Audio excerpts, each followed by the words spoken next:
What happened to the most obnoxious attention seeker you've ever met? I had been dating this girl for about a year, and the day after we broke up because I couldn't take her manipulation anymore, she moved into the apartment below me. We worked together, and my workplace owned a 4-unit apartment building for employees to rent, so she was able to do this. She didn't even tell her 3 daughters this was happening. They came home from school to a completely different home. I was mad at her, but I still loved her, and felt so bad for her girls I stuck around. The first month was actually pretty decent.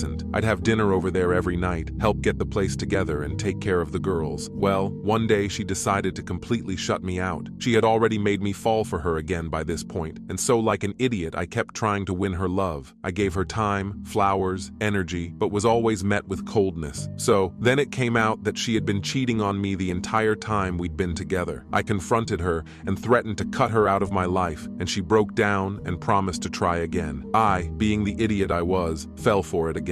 After more cheating, lying, gaslighting, turning friends against me, saying I hit her, bruising herself, threatening to get me fired, she one day randomly ghosted me. After a week of no word from her, I decided to finally do it. I texted her and told her that I was cutting complete contact for good. Well, she went nuts, called me 100 times and sent pages of texts threatening everything from unaliving herself to unaliving me. That whole day was beyond insane. I remember going to take my dog for a walk, but she saw me. She ran over to me to drunkenly show me her scratched up wrists, but I told her, "That's not on me. Go inside," and continued walking. She grabbed my arm and I pulled it away, and in response she yelled, "Ow, don't hit me!" I walked away. An hour later I came back home, grabbed a beer, and laid on my bed with my dog next to me. After finishing the beer, I went to turn on the shower to give my dog a bath. But then I heard a bam. Sounded like it was coming from outside. I looked out the bedroom window and wouldn't you know, crazy girl. I looked out just in time to see her throw a literal log straight through my bathroom window. I immediately ran downstairs and just lost it on her. I told her all the angry things I've wanted to tell her. I told her to F off, to go inside, and to never effing look at me again. I swear it looked like a scene from the white trashiest backwoods of Alabama. I then stormed back inside and started heading up the steps, but she followed me in just wailing, crying, apologizing. She even grabbed my leg while I'm trying to go up the stairs like a toddler hanging on for dear life. I got myself free and slammed my door. I then called the cops as I truly feared for her own safety. They came in and spent half an hour in her apartment before bringing her out in cuffs to take her to the hospital for a psych evaluation. I was so shaken, I just climbed into my truck for another beer. Not 15 minutes later, my other coworker comes out to my truck. "Hey, have you seen Crazy Girl?" "What do you mean?" "The cops just took her to the hospital." "No, she was just here completely unclothed. I heard her banging upstairs, so I came up to see what was going on. I thought you were throwing things around. She was up there banging on your door and is unclothed." Turns out, Crazy Girl broke out of the hospital and ran half a mile completely unclothed and barefoot from the hospital to my apartment. I called the cops again.